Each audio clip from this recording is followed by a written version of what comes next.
another book on deconstruction. Well, I talked to the authors of Deconstructing Christianity, Alyssa Childers and Tim Barnett, on just that topic today on the Honest Youth Pastor YouTube channel, the channel that helps believers use biblical discernment in all aspects of life. Let's get into the interview. We have Alicia and Tim on. How you doing, guys? Welcome. Hey, thanks for having us. Well, yeah, doing great.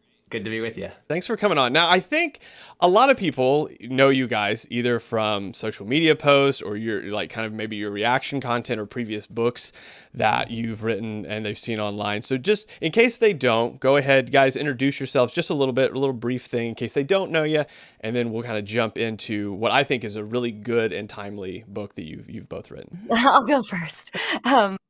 My name's Elisa, and I spent most of my life thinking I was going to be in music for the rest of my life. I actually spent about 7 or 8 years in the contemporary Christian music business in a little pop group for young girls called Zoe Girl. Some viewers may remember Zoe Girl from the late 90s, early 2000s. Never thought I would be doing anything in the realm of apologetics. I didn't even really know what that was when I was doing all of that.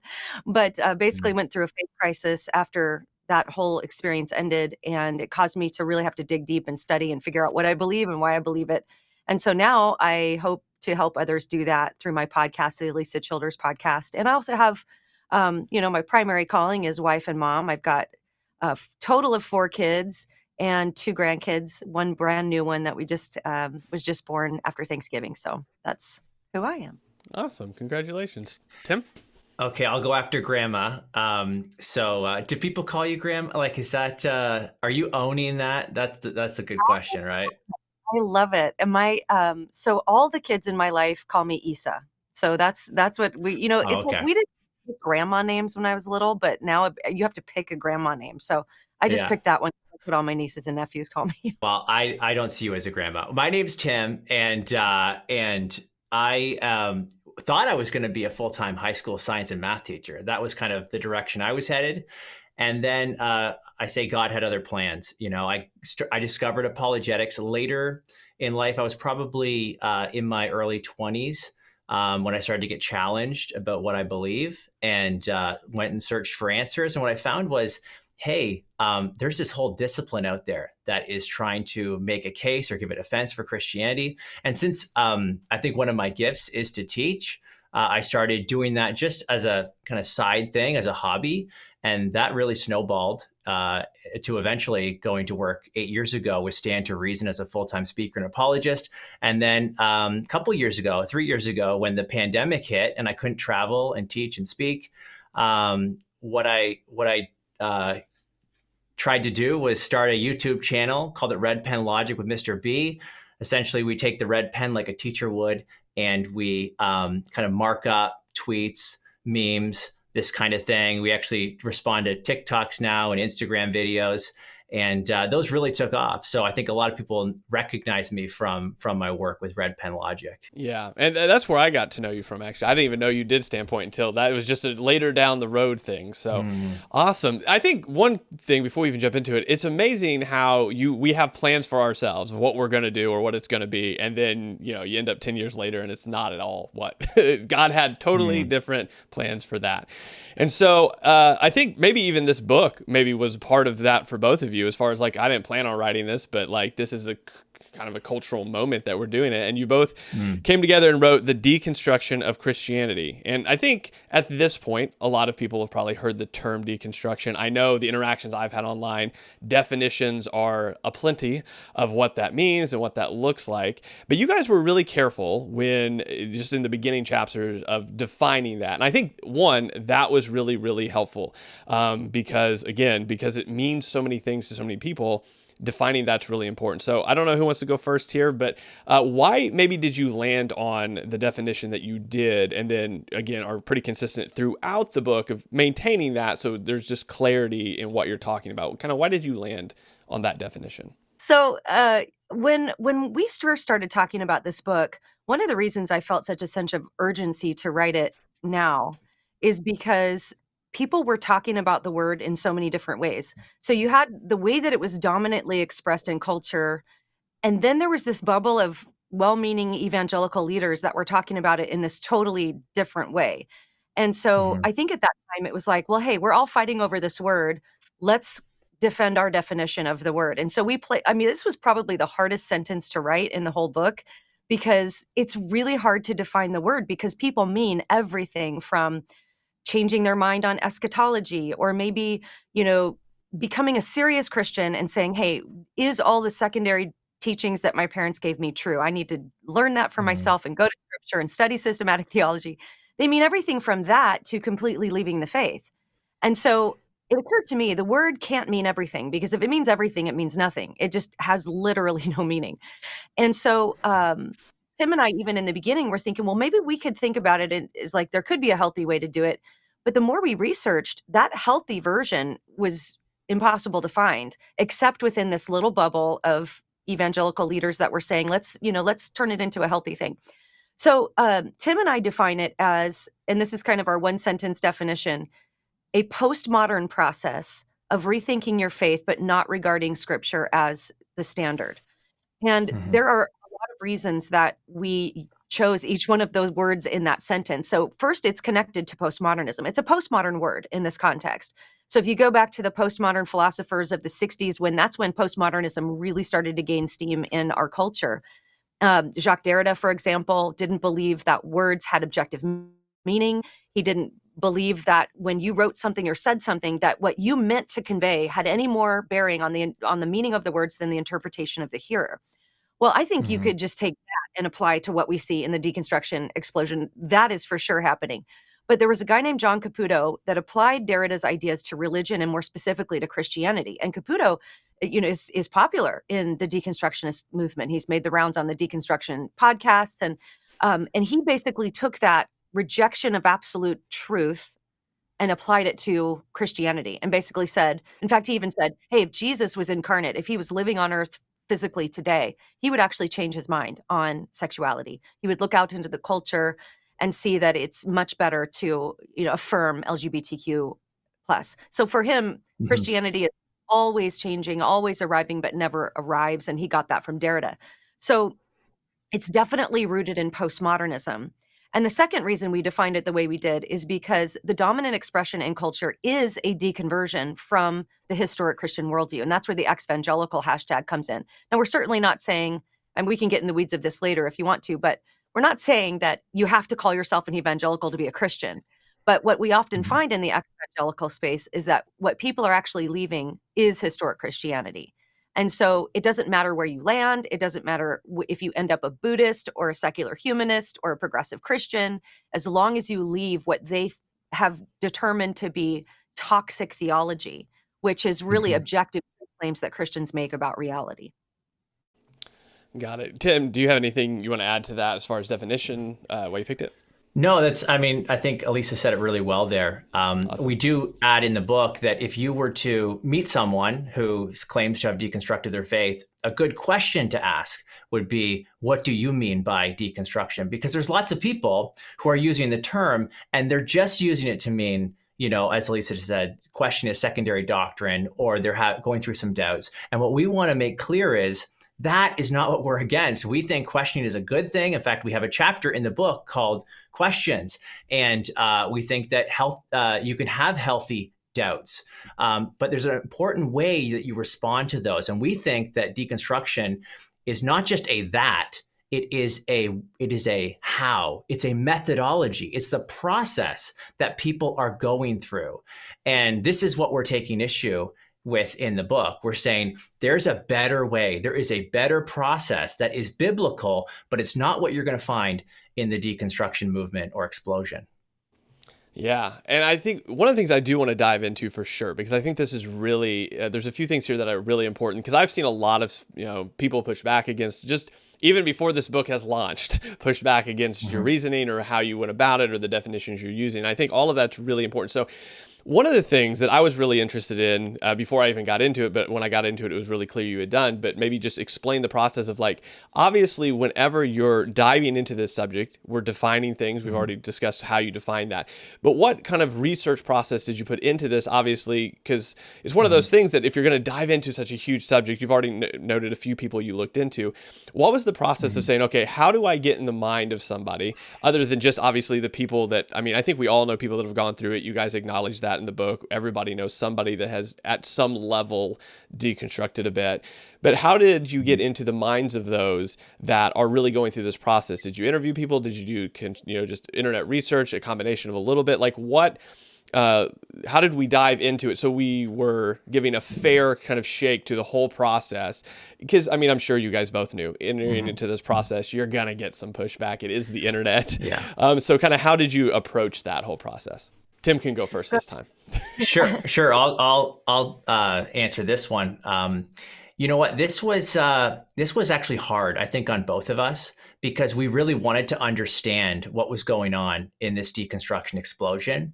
And so that meant really going into the kind of echo chamber that's out there, following the Instagram accounts, the TikTok accounts, the Facebooks, listening to the podcasts, obviously reading what was out there for books. And then there was a couple of Zoom interviews. I mean, we really wanted to understand what was going on and actually talk to these people face to face, or virtually at least. And there was a few people that agreed to do that with us. There were actually a few that said, no, we don't want to talk to you guys, and that's fair. But that was kind of the research process. And I'll tell you, man, there were times where, you're spending hours kind of going through what these deconstructionists are posting online. And it is very discouraging when you see so much misrepresentation of what Christianity, what they think Christianity is, and it's not those things. And then on the other hand, you're talking to some people who have deconstructed, and their stories are absolutely heartbreaking, because they really did experience church abuse. Sometimes it was, sexual abuse by someone who was a leader in the church or whatever. And this is just absolutely horrific, and it should be condemned. And of course, we're not going to stand for that. And so this was a hard process. In fact, in the book, we say it's like we're writing the book with a sword in one hand and a Kleenex in the other, this kind of idea where you're wanting to defend the faith and refute wolves. And frankly, there are a lot of wolves in this movement. Okay. And then on the other hand, there are broken people who have experienced real hurt and real suffering and have real questions. And that response is going to be totally different. You don't come at them with the sword. You come at them with compassion, have mercy, and compassion. And so this was kind of all wrapped into the research as well. I don't know if Elisa wants to add to that. Yeah, for me, the process was a really long, years-long process of thinking about this word, because back when I was in my faith crisis, I mean, I think the best way I could describe it is I busted everything down to the studs and rebuilt. And I mean, even got to the point where I had to ask questions like, does truth exist and can be known about God? Like, is this something that can even be known? So thinking about the nature of truth and then building my worldview back up from the studs. So in my first book, I actually called that process deconstruction. That was the best word I had at the time. That's what I thought had happened to me. But what was really interesting to me is over the years, as I would post about my deconstruction, deconstructionists, several would come on and say, you didn't deconstruct. And I thought, oh, that's interesting. And they would say, because you hold these toxic beliefs, you did not deconstruct because you still have toxic theology. And so that's when I started to think, okay, so this isn't about just like the literal sense of the word deconstructing your beliefs and reconstructing your beliefs. That's not what they're talking about. There's actually, they'll tell you there's no goal, but there actually is a goal. Your goal is to not build back what they call toxic beliefs, which are things like I'm a sinner, I need a savior, hell is a real place, Jesus is going to judge everybody. biblical sexuality, that kind of stuff. That's toxic in their mind. So you haven't actually deconstructed until you've left those beliefs. And so that's when I started to change my mind about what actually happened to me. And so in our current book, I even say, I don't use that word anymore to describe what happened to me, even though what happened to me was deeply troubling. It was agonizing. It was painful. It was years and years of just anguish in my soul about what I believed. But because I was seeking truth wherever truth leads, and I wasn't just shifting my authority from an external source to an internal one, meaning myself, I actually didn't deconstruct. I was pursuing truth. It was painful, but it wasn't deconstruction. So I actually ended up agreeing with the deconstructionists who told me I didn't really deconstruct, which is what's kind of funny to me now, because they are pushing back against what we're saying now, which I expect that. No matter what we say, they're going to push back. But we're actually trying to honor what they're saying deconstruction is, and how it's dominantly expressed. Yeah, and I think a lot of that, well, in a couple different places in your book comes through. I mean, as far as one of the things that really comes through, especially near the end, is your care for the subject and the people, while also pushing back pretty strongly against what Tim, you described as the wolves, or the proponents really of the ones sort of pushing this or teaching this or offering courses and whatnot on it. And I think that balance, not that that's going to, make people happy or pacify their arguments, but that does come through in the book, that there is this real care that you guys have for the people that are struggling and looking for an answer, and a care that, like, to say this isn't the way that you want to go down this path, because it doesn't end well for you if you go down this way. That seems to be one of the critiques, and I do want to touch on what you've talked about a little bit there with the toxicity part in just a second, kind of with this leading question here. So you have in the book this tension going on. Obviously, you guys have done the research as far as reading through some of the PDFs, some of the information that have come through. People obviously interviewed a few that were willing to do that as well, to sort of get in the minds of these individuals and try to, as best as you can. And I think, I mean, again, I've interacted with a lot of deconstructionists as well. I think you give a very honest take on kind of where they're coming from and sort of their mindset. But in that, some of these toxic beliefs, even, and this is funny because I was interacting in some comment sections, which I shouldn't and I don't normally do, sort of talking back and forth and trying to parse out some of the complaints people had about your book. And one of the things you mentioned, it's in one of the latter chapters, is that all of this thinking comes from this really postmodern sort of idea, this sort of critical interpretation of things. And what was very interesting, as soon as I said, well, how is this book, not giving an accurate representation? And the response was almost identical to the example you give in the book, which is, well, they still hold on to these toxic ideas of racism, misogyny, and homophobia. And they're pushing fascism by holding fast to the belief they're holding to. So what did you find as you did do some of this, investigation and some of reading through these PDFs and really trying to get into the mindset of these toxic ideas?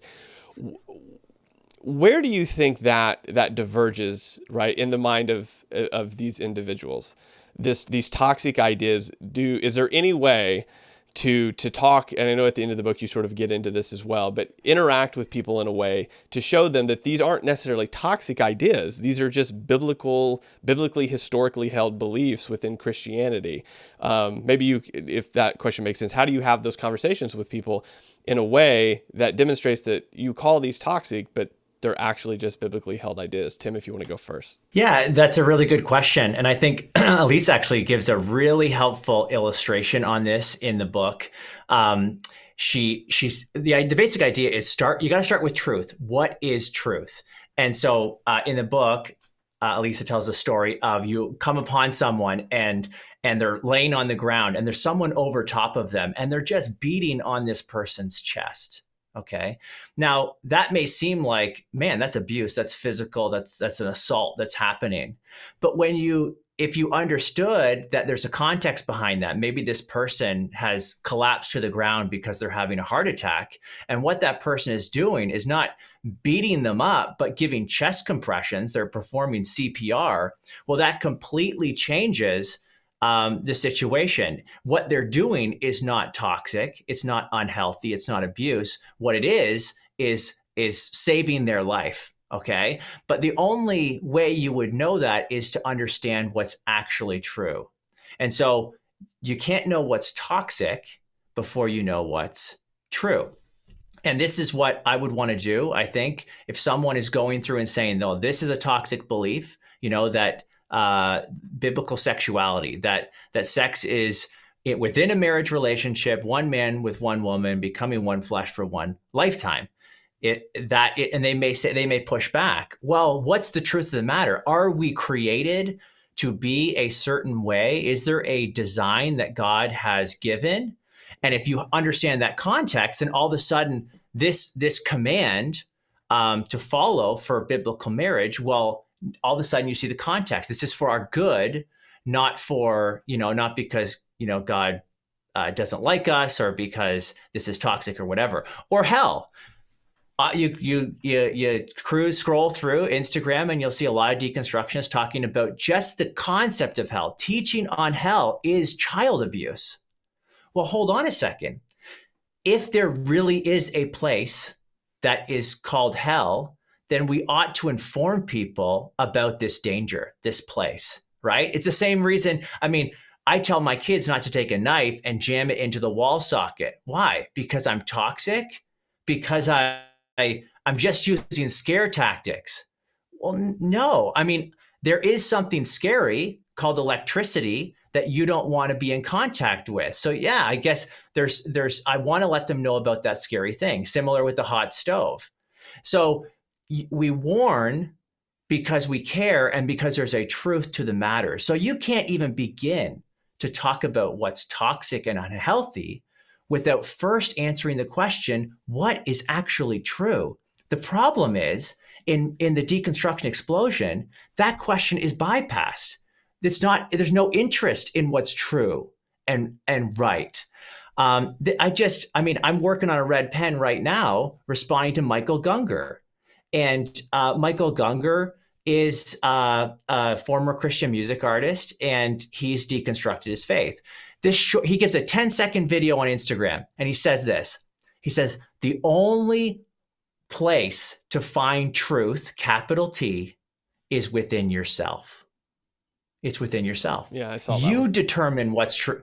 Yeah, you determine what's true. Now, not only is that claim self-refuting because he is expressing a claim, the only place to find truth is within yourself. Well, that's not within himself. That's now out on the internet for people to believe. So it's a truth claim that he expects us who watch it to believe it. So it's self-defeating. But this is the same lie in the garden.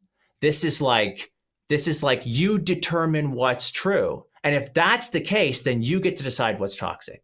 And you get to decide what's unhealthy and what's healthy. And if you determine that, hey, the concept of hell is unhealthy, it's toxic, okay, then it is. So again, notice that's subjective. That's personal, private preference stuff, not what corresponds to the actual world. And what we're saying as Christians is there are claims that we're making that really do correspond with the world. And that's why we're making them, not because we're toxic or something else. Sort of as a bridge to the same sort of question, but flavored, because you brought up Michael Gungor, it kind of brought up a thing in my mind. You were in the music industry for a long time, right? I mean, you've talked about that.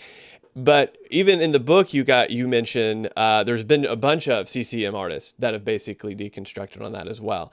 And so I think some of this, and you even mentioned, I think it's one of the last chapters where you kind of recount your experience and kind of what you went through, and you're like, man, this isn't right. There's some things here that are a little weird.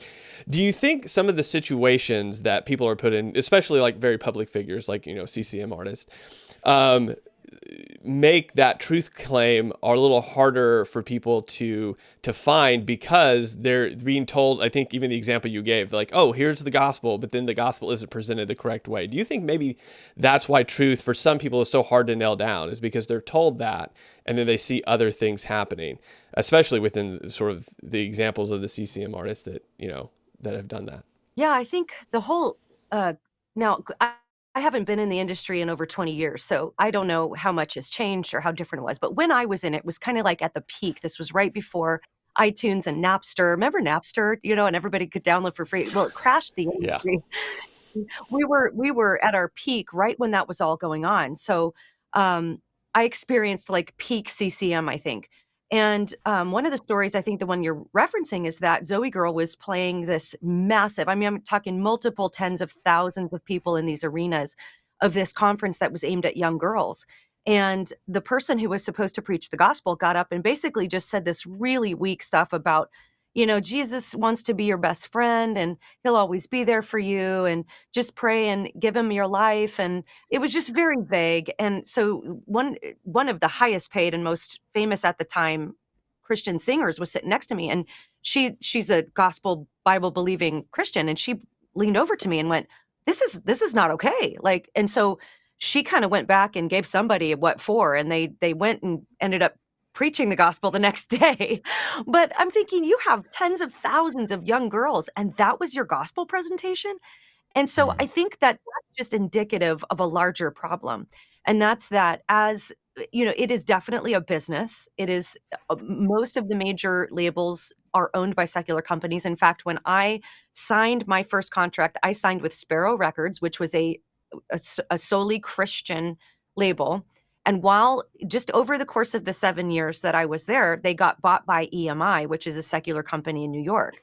And now it's Capitol that owns what I used to be on. Mm. And so the people that they have to answer to are these secular businessmen in New York. And so that affects a lot of, I think, the integrity of what goes on. There's no accountability in the Christian industry. At least there wasn't when I was a part of it. If you wanted accountability, you had to provide that for yourself. And some artists did a good job at that. They would bring a pastor on the road. They would be very accountable to the pastors in their lives. But you had to do that for yourself, because the label, they just wanted to make sure that you were doing what you're supposed to be doing, and hitting the trendy message in the church at the time. So whatever that was, whatever book was popular, like that's what your lyrics kind of had to form around. That is for sure my experience. And I don't know, maybe it's changed now, but I think that's going to become the seedbed for a lot of false conversions. You have a kid that grows up in youth group, plays in the worship band. Maybe they're a really good band. They get signed to a Christian label. They're thrown out on tour, which, let me tell you one thing, touring life would be hard for the most mature Christian to maintain Mm. discipline, to read your Bible and stay in prayer. And they're throwing these kids out there, and then they're put on this pedestal as these spiritual leaders and role models that people look up to. The crushing weight of being a quote unquote role model was something I felt every single day. So I think that there's a lot of room for there to be false conversions, which could lead to a deconstruction. Because I did notice that when COVID hit and everybody had to come off the road and they weren't on the machine anymore, it was like, okay, do I really believe this? And I think that's why we saw so many deconversions during COVID, because Mm. all these artists that were they didn't have their living anymore. And so, because you're not making money from record sales, I can tell you that. You're making your money from touring. And so it was like, well, I don't have that anymore anyway. Maybe I should just get really honest about what I really believe. And I think there was a lot of soul Mm. searching. And I think that's why I saw so many deconstruction stories among musicians around that time. Yeah, that is a great bridge to the next question, because one of the things that I think, and it came out in what you said there as far as how the gospel is presented and sort of this sort of vanilla version of it, this easy sort of believism. And I think a lot of this, and I really want to pick your guys' brain on it, because again, you've gone through all the documentations, the downloadable PDFs, you've asked some people. I know this came up on a couple other podcasts that I watched that you guys have kind of talked about your book on. But how much of a part do you think that sort of the church has played in this process? And I know there's going to be a whole bunch of people that maybe disagree with this, but I think there's reality.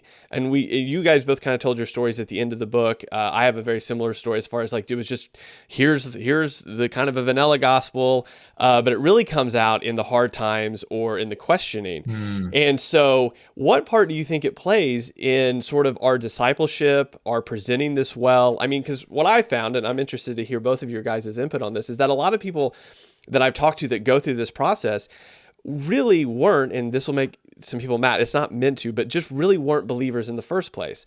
It was, they had said a prayer one time, they had done all the things that they were told to do in church, and they felt like doing those things made them a believer because they were a part of a body, but they weren't actually, when it came down to it, like you said, Alyssa, they didn't really believe it when they really started thinking about it. And they can't tell you how to read the Bible. They don't know the difference between prescriptive and descriptive text. They don't know how to exegete the scriptures. What part of all of sort of the church, what part of the church not doing the things that we maybe should have done played a part in that, do you think? Okay, yeah, I'll pop in on this for a second, and then Tim can add some thoughts here. But I think that some of the most heartbreaking deconstruction stories are the ones where there was legitimate abuse, spiritual abuse, or you have a youth pastor that's been molesting the girls in his youth group, and it gets covered up. He just gets kind of shuffled over to another church, and it's never dealt with. And then, the victims are gaslighted. I mean, I have a huge amount of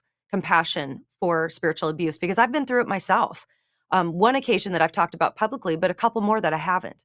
So I know that it's real. And one in particular story that just broke my heart, it was actually, I was talking to this man whose wife, he told me that his wife was deconstructing her faith because they had been through one horrific example of spiritual abuse. Then they landed at Harvest Bible Chapel and went through that whole thing, that whole debacle.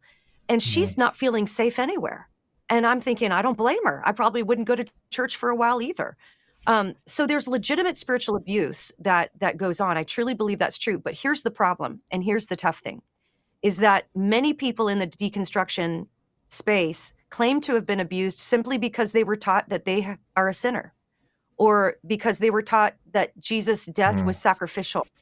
And I remember coming on a thread even and saying that, like, yes, there's real abuse, but some people claim to be abused just by being taught penal substitutionary atonement. And a lady came on and said, that is abuse to teach penal substitutionary atonement. So it's a very, very difficult ball of knots to have to try to untie, to where there's legitimate, true abuse, and then there's abuse of doctrines, and then there's just doctrines being taught correctly, or somebody being told, hey, you can't live this sinful lifestyle and be a member of this church or be in leadership of this church, and then they're claiming that as abuse. And so that's where I think the subjective element comes.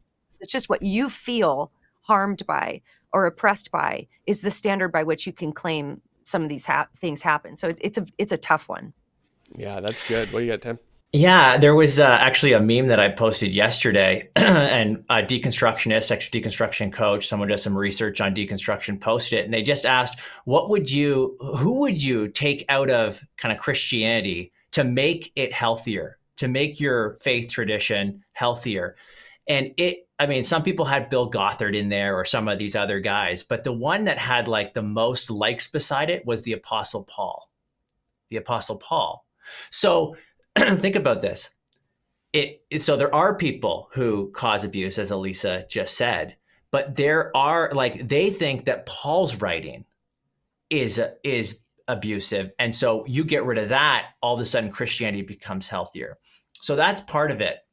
But as you alluded to in your question, there is a sense in which the church needs to take responsibility for making people think that if you just raise your hand, during a service, when every eye is bowed, every head is bowed, eyes are closed, let's make this as easy as possible. Repeat after me, say this prayer.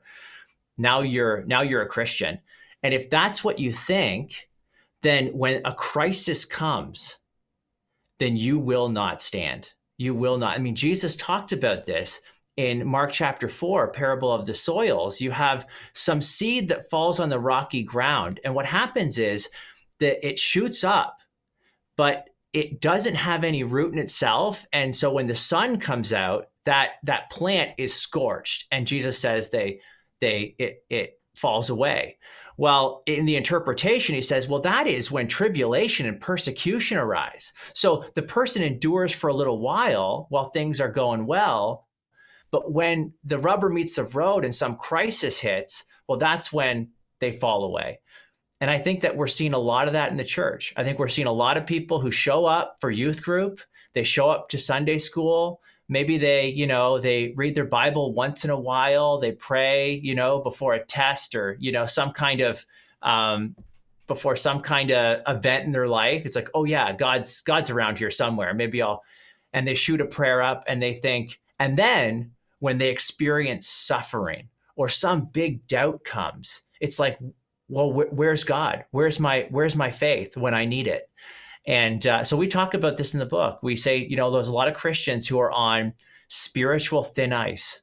And when that crisis hits, it's no surprise that they end up breaking through and they're, swimming for their life. And many of us who are watching from the outside on the land, there's nothing we can do about it.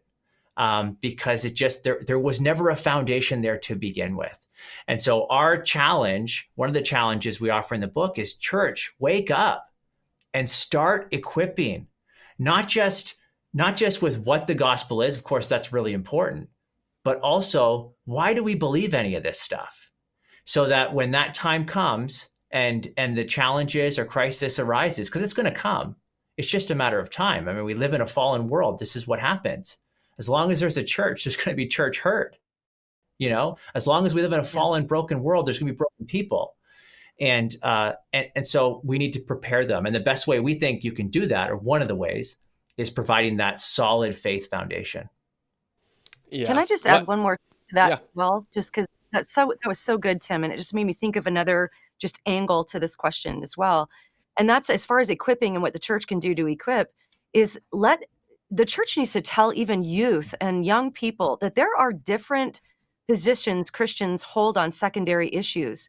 Now, our goal should always be to get what the text objectively means, but we're fallible. We're the ones who don't always do that perfectly. And so thus we have on doctrines that aren't maybe as clear, we have disagreement among Christians. But what I see so often in the deconstruction space is that there seems to be a complete unawareness that there are different positions on different things. And here's a perfect example.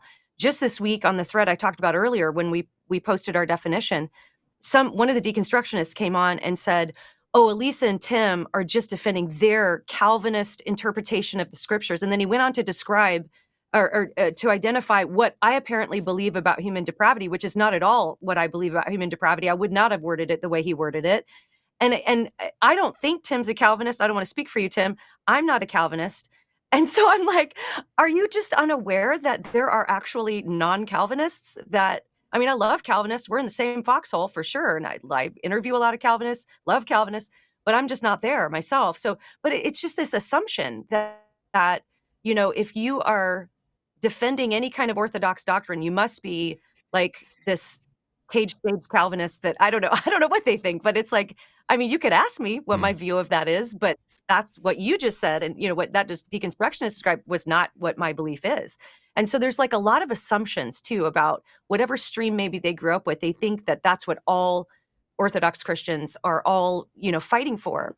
And so I think just the church equipping like, hey, okay, there's this debate over predestination and free will and how that all works together. Here's what our church's position. Here's what other people think about it. We want to get to what, the scriptures actually teach. And so I even tell that to my kids, like, as you kind of form your positions, make sure you're trying to get to the objective meaning of the text. Sometimes it's not as easy as with other things, but just know that there are faithful Christians who disagree on this topic. And I think that can go a long way to preparing people for what comes next and to not deconstruct maybe just because of that. Yeah, I love that came up. And I was just going to ask you if you were a Calvinist, Tim. I wasn't sure. But I get accused of that all the time in the threads. And I'm like, guys, I don't know how many times I have to tell you this or repeat this to you. But I go to a Wesleyan church. I am not a Calvinist. I don't know how many times I have to say that. And the same thing, I have nothing against, my best friend is a Calvinist. We agree on a lot of things, but it's just funny that that's the stamp that you get all the time. So on that note, and I think one of the things you brought up is incredibly important. It's one of the reasons that I kind of went with my church through church history. We had a whole 18-week thing on church history, really diving into that, showing the differences. You guys have a chapter in your book that I think is incredibly helpful, which is about asking questions, about the church being really open to those questions and having answers. I think you actually reference, correct me if I'm wrong here, I think it was Timothy Keller that had a Q&A specifically after service to help that. So one of the things that I do want to ask you, because I think that chapter was really, really good, was one, I think you sort of answered in the book, but do you think churches should do that in lieu of the fact that maybe we're not as good at discipleship as we should be? And that can kind of be a halfway point in between discipleship and sort of a Titus 2, living that out. And have you found in your research that some of the reason people deconstruct is because they felt like they couldn't ask those questions? So sort of a twofold here. One, how important do you think it is that churches provide forums for that? And two, do you think the lack of those forums sort of lead a lot of people down that path? You guys can fight between who goes first. Yeah, well, let me start with this one because I'm passionate about this. We absolutely need to be creating safe spaces, safe places in our churches to ask the hard questions. Okay. I can't tell you how many times you watch a deconstruction testimony online, and what you'll find is there was some question. And it wasn't just that there was a question, it was that the response from the church was either, well, just, keep it to yourself, or worse, your questioning is like sinning. Like you need to repent of the fact that you asked a question. So this was a really important chapter. We tell the story of John the Baptist actually asking a question through his disciples to Jesus. Are you the guy? Are you the Messiah? Or should we look for another? Talk about experiencing a doubt while he's in prison. I mean, he thought that Jesus would show up and he would burn up the chaff with unquenchable fire, but the chaff aren't burning. They're partying. And he's in prison and he's wondering did he get it all wrong? What if I'm wrong? And it was interesting. I was watching Rhett McLaughlin from Good Mythical Morning. He was going through an update on his deconstruction. And he says that it never occurred to him that he could ask the question, what if I'm wrong? I get up every day. And there's at some point, it's like, man, am I wrong about this? Am I wrong about that? Do I need to do more homework on this? That is a healthy part, I think, of kind of the Christian life. And there are beliefs that I currently hold, and you got it on record here, that are false. Okay. The problem is, I don't know what those false beliefs are yet. I'm trying to figure it out, just like everybody else. And I think anyone who's honest, because we're fallible, I don't have perfect theology. I'm not Jesus, okay? But I want to be like Jesus, and so I'm going to his word and trying to figure all this out. So we need to create a space like Tim Keller did. Oh, brilliant. Here's this guy who preaches, and then right after preaching, people get dismissed. I don't know if they're going to Sunday school or whatever, but he stays at the front of the church and he just takes questions for 40 minutes. And it can be on anything. And think about where he is in Manhattan. He's getting people coming in asking about suffering, and they're asking about hell and church hypocrisy and all these things. In fact, that's where the book, The Reason for God, one of his bestsellers, comes from. He got so good at answering these questions because he heard them over and over and over again. And so in our churches, we need to be creating a safer place for students as soon as they come in, not just students, but anybody. As soon as they come in, they know, okay, this is where I go to ask my question. Because think about it. A typical Sunday, you show up, you sing your 3 songs, then they do the announcements. Then the pastor gets up and gives his 30, 40-minute sermon. Then they pass the plate, benediction, you're gone. Where's the Q&A time? It's not there. And so how do we do this? The church needs to be thinking about this, and hopefully our chapter gets pastors. Man, we want our book in the hands of pastors, because this is not just a refutation of the deconstruction movement. I hope there is some of that. I hope people see this is not a good thing and here's why. But it's also an exhortation, an encouragement for the church. Here are some things that we can be doing better, so that when the challenges and questions come, these people, our congregations, are able to handle it. Let me give one more illustration, because this is really helpful, I think. Now, I haven't been able to verify this story, but I know a number of people have written on it. It's let's call it the parable of the biosphere. Okay, there's a famous movie called Biodome. with Pauly Shore. A number of, growing up, I had it memorized. Okay. I don't know if I should admit that either. But the biosphere is a real place in Arizona. It's called Biosphere 2. The Earth is Biosphere 1. And what they did is they created an ecosystem. And the idea in this ecosystem is, man, if we could take this and put it like on Mars, where human beings and animals and plants could all survive in this glassed-in enclosure. We got the right atmosphere, the right temperature, the right water. I mean, all these different elements, the right soils for life to survive. And so they put people in there. And there are some problems that happen, but one of the problems, it's said, is that the trees would grow up to a certain height and then just fall over. And the scientists were like, what's going on? What did we not account for? And it turned out what they forgot to account for was wind. It turns out that trees, as they grow up higher, their roots need to go deeper. And one of the reasons their roots will grow deeper is having wind pushing against them. Now, this will preach. I mean, if you're a pastor listening to this, this is your Sunday service right here. There's your illustration. He just gave it to you. Yeah, there's your illustration, because we need... I mean, if you're in a glass structure, and I get it, in the church, we want to isolate. That's like our mentality. Let's isolate our people from the challenges out there, and then they'll have a stronger faith. Wrong answer. We don't isolate, we inoculate. Just like an inoculation, you get part of the flu, so that your body can defend against it. In a similar way, we want to introduce challenges that are like wind pushing against the tree. And as we introduce those challenges in our services and in our small groups, hopefully the roots grow deeper and deeper. So when the storm comes, those trees don't end up falling over. And I know, my pastor will often start with a question. Hey, maybe you've wondered about this. Well, this text is going to actually answer this challenge. So now everyone's listening. Hey, I thought about that challenge. I'm going to pay attention.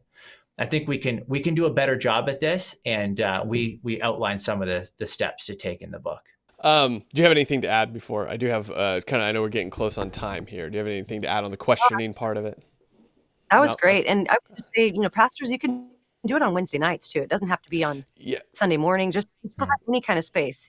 I had a couple pastors say, like, I can't do that on Sundays. Like, well, just maybe Wednesday or something, maybe a special service one time. Yeah, all of ours is done on Wednesday night. All of our deeper right now we're going through how to read the Bible well. So we're just going through hermeneutics, exegetical work, prescriptive. That's all we're doing. But again, to your point, Tim, some people that have literally been in church for 10, 15 years haven't ever heard those words before. And so for them, it's this big, there was a guy last Wednesday that we were discussing a text, and he came up and he goes, I've never even thought about it that way. And I was like, in my head, I was glad that he was learning, but in my head I was like, wow, like all we did was go to the context of it. And so it was one of those things that I think we overestimate sometimes the roots people have. And it's not until after this deconstruction thing that we're like, oh, they didn't know anything at all. Like they assumed they did, but we assumed they did, but they didn't.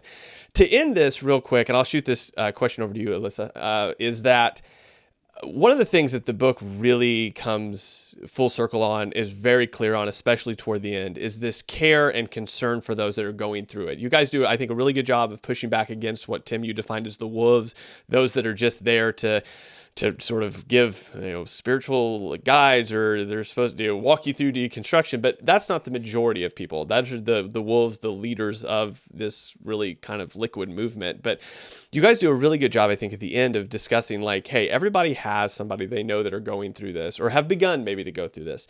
You even tell a really good story at the end of the book where you kind of walk through that and you're like, I had to realize that it's not on me to convince, it's really just me to be there. So if you had some words of sort of just wisdom as we tie this up for people that are maybe they see some of their family or the loved ones or their spouse or their kids going through this, just what would be the real quick 10-minute or 5-minute advice that you would give them on, hey, I know this is difficult for you, but I've been through this situation a number of times, and this is the advice I would got to give. Because I think this is like the end of the book really is heavy on this part of it. Yeah, we really wanted there to be a practical advice section. And so we wrote a whole chapter called Advice, where we walk through different relationships and how you might navigate that relationship. Because if you have a spouse who's deconstructing, you're going to navigate that in a different way than you would if you have an adult child who's deconstructing. You're going to navigate that in a different way if you had a teenage child who's deconstructing. There's totally different ways you're going to go about that depending on the relationship. But the overarching advice that we give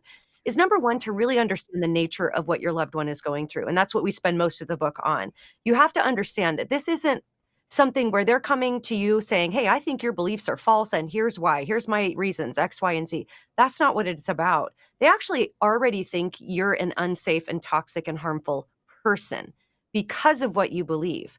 And so that's why I think it's really good, like Tim mentioned earlier, ask them what they mean by deconstruction. Because if they're not talking about that, then you're on a different ball field.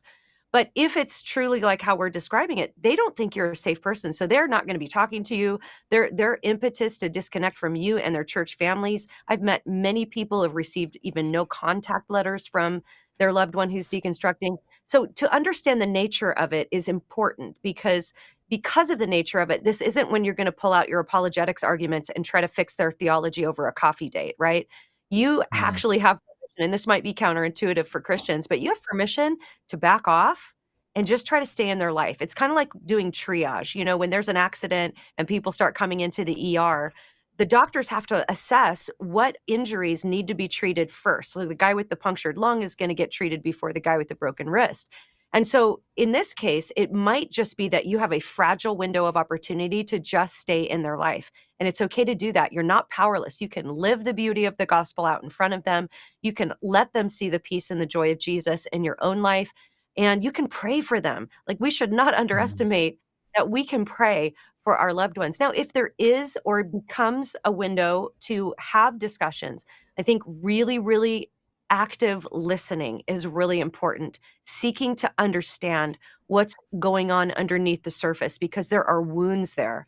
Guaranteed there are wounds. Because I have not met very many people whose doubt is purely intellectual. Intellectual doubts tend to be resolved fairly quickly because there's just so much evidence and information and wonderful books that have been written on all these things. It's usually the intellectual that's used as an excuse to cover up the emotional and spiritual doubt that's going on underneath, maybe from wounds or from church hurt, from all sorts of different things and intersections of different things. So really seeking to understand, and I'll just end with this. Yesterday, I was talking with a friend of mine who has a friend who's in deconstruction, and she's asking for some advice. And the friend, I think, might be not using the word deconstruction right. Like, she's been hurt. She loves Jesus. She wants to keep going to the Bible for her answers. And I said to my friend, don't worry about the word she's using. You can help her to construct a biblical worldview. But even, I think, more acute and more urgent is the wounds that are there from the abuse. And maybe she just needs you to cry with those who cry right now. And you can help guide her, and you can figure out what's the right word to use for what's going on with her later. But it just requires a lot of wisdom. But the Bible says that we will get wisdom if we ask for it in James, and we talk about that. And so just really quickly, if I might say too, if you pre-order the book, you can actually get that advice chapter for free and early. So if you order the book anywhere on Barnes & Noble, Target, or not Target, I don't think it's on Target, Amazon, I don't know why I said that, Amazon, Christian Book, wherever you order it, get your receipt number and go over to thedeconstructionofchristianity.com. You can fill out a form and you'll get an email back with that advice chapter for free, but you'll also get 60 days free access to the audiobook. So I just want to encourage people to go ahead and take advantage of those pre-order opportunities, because you'll get like all of that advice fleshed out even before the book comes out. Tim, do you have any just advice maybe that would addition to that? I would just want to echo, just continue to pray and don't lose hope, because no one is beyond the reach of God, right? I mean, you think of Peter denied the Lord three times. And it didn't look good on Friday night, right? But for him, Sunday was around the corner. Now, some people aren't in Peter's position. Maybe they're more like Paul. Well, guess what? Paul, who was persecuting the church, was not outside the reach of God either. So don't lose hope. Just continue to pray and ask God to do whatever it takes to bring this person to his son. Awesome. I think that's great advice. I mean, one of the things that you guys, again, do really well on, and this isn't me just blowing smoke here, but one of the things you guys do really good on in the book is making it this isn't just an intellectual thing. This is a people issue. These are real people going through real issues, real emotions, a lot of reasons behind that, and a lot of emotions on both sides of that. And for the believer, because I know I've seen some things that criticism of what you guys are doing. Some of the people are like, "Oh, well, this isn't as big a deal as they're making it." Well, for Christians, this is a life or death eternity situation, and I think that's what really comes through in this book. And this is why I would encourage people to buy it. Is that what comes through is like everyone is going to probably process through this in some way or form. These are real people. These are real questions, and we need to address it really well. And that's why I was very happy with how you guys sort of ended this book on what you've already said. Like, these are real people. Pray for them. Walk with them. Don't immediately go, like we often so do, to like this intellectual defense of like, well, here's a verse, because they've probably, as you guys found in your research, I'm sure they've already heard all of those. And a lot of it is just walking with people as Jesus would walk with people, and holding on to that hope that even if we can't get to them, they can never run as far away from us or from God as they do from us. And I think that's the hope there, is that there's a lot of people that are planting seeds, and they may never see it grow, but they are praying that one of these days God will grab a hold, and maybe they'll see, whoever they're praying for in heaven. And I think that what really comes through the book is that this is a real danger, but there is also a real hope. And it's not just doom and gloom. There is a hope here. So guys, thank you for, again, putting in the countless hours that you did, obviously, on the research and the writing, because I think for this time, and I think you guys even mention it somewhere in the book, is that hopefully this book eventually becomes relevant. But it's one of those things that for this time and for this moment, it is needed. And I think it's very helpful. So thank you for that. Guys, if you guys want to check out what they're doing, we'll put their social medias below. And again, we'll put the link for the book below too, because I think it's really important. And I, as I end here, just cannot thank you enough for an audiobook, because I am not a good reader, but the audiobook saved my life. So thank you guys for that. Yep. All right. We'll talk to you guys later. If you like it. If you think it'll be helpful to somebody, share it, and we'll talk to you next time.